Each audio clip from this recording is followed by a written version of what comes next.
same thing. You know how you've been with God for a while and you think you know him, and now you don't pray the will of God. You start telling God your will that you want him to do for you. God, I want you to go over here and bless that doctor. I won't be nowhere near that. I need you to pray for it and send you here. What is your name? And he said, wherefore is it that you were asked after my name? And he blessed him there. And Jacob called the name Peniel. For I have seen God face to face, and my life is preserved. Your life won't be preserved because you're too far away from God's face. But your life do not warrant you to get close enough to behold him. Look at somebody and say, I told you, don't you let the limp fool. And he passed over Peniel, and the sun rose upon him, and he halted or limped upon his thigh. Therefore the children of Israel will not eat the sinew with the shank, which is upon the hollow of the thigh until this day, because he was touched by the angel in the hollow of his thigh. Come on and give God the praise. Come on, come on, come on, church. Come on, come on. Come on and give him some praise. I will bless the Lord at all times. His praise shall continually be in me. I don't know about your mouth, but it'll be in my mouth. Come on, somebody. In this story, you may be seated in this story. We are reading about a man by the name of Jacob. Jacob got his name from his mother because Jacob name means to be a supplanter. It means to be a deceiver. But one thing about it is, when you live to deceive, it won't be long before you start deceiving yourself. You start believing and convincing what you're trying to convince others of. You now have lost your reality, and what was a non-reality becomes a reality. So Jacob lived his life scheming. Jacob was passive. Have you ever met somebody who was passive aggressive? When you got dominators, they may fail the test of manipulators, but when you have people who are passive, but yet they are aggressive, they learn to master manipulate. Yeah. They're not going to come against you. They are not going to use their stronghold, but they will use their mind. They will set and surveillance you. They will set and observe you. They will observe your every move.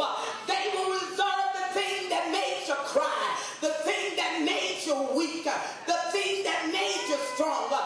They are master manipulators. Well, this is the introduction of a man named Jacob. Jacob was a subtle man. He was not boisterous. He was silent. He held things in. He couldn't express himself like he wanted to express himself. When you heard Jacob, when you look at his character, he was the one that will automatically tell you what was on his mind. But there was a place you would try Jacob, just like Laban drove Jacob. Jacob said, wait a minute, Laban, you deceived me to marry your first daughter. I didn't even want her. You gave her to me. Woke up with deception, sleeping in my bed. Have you ever woke up in your resting place and deception was laying by you? You didn't know when it sneaked in. You didn't know how it passed through the door. You woke up and boom, there it was. Jacob got mad at Laban. You tricked me. You made me work for a living. I didn't want her. I wanted Rachel. And you said, look, boy, beauty is skin deep. The brother said, give me some skin. Come on, somebody. You tricked me. You made me marry a woman. I didn't even behold her. I hadn't even talked to her. She's a stranger in my bed, wanted me to give her my heart.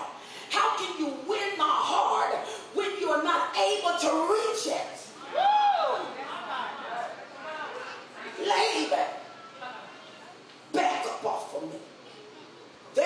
place that will cause your subtlety to cry out loud.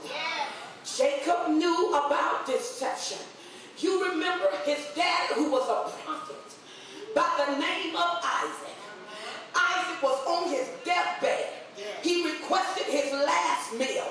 He was going to release a birthright. But look at Jacob's mom. Look at where Jacob got his nature from. His mother sneaking and conniving, preferring the baby boy. There is a curse in some families where they got respect a person. They don't like the firstborn, they like the baby. They ain't deny the baby, but they like the firstborn. My mama preferred the firstborn. My grandmother preferred the firstborn. And my grandmama's mama preferred the firstborn. Now I got a baby. Got 4 kids. But I'm going to refer the firstborn as my favorite. Jacob, taking on the ways of his mom. His mother said, go to your father. I'm going to fix a meal that I know he likes. See, don't let the limp fool you. You got to get to the point that made you hot. Come on, somebody. Because when you was walking and you weren't appreciative, when you could run, you weren't appreciative. Don't let the limp fool you. Because the limp will tell a story that your mouth never will. It'll get down in the heart of your life, and it will let that light tell a testimony. So here is Rebecca telling Jacob, go tell Isaac that you are Esau. He said, Mom, but one thing about it, my twin brother is a hairy man. She said, don't worry about it. I'm a master manipulator. I know him from all of these years. You're going to get the birthright. It was promised that the elder would serve the younger. God said, that's your problem. You keep trying to help me out. You keep trying to figure it out. While you're trying to figure it out, let God work it out. Jesus will work it out. So Jacob listened to his mama. Go in and say, Daddy, I got a venison that you want. And when you're led by your belly, you can be food in your mouth. She can really cook. Of course. Because grandmama told her the way to get to a man is to get to his belly.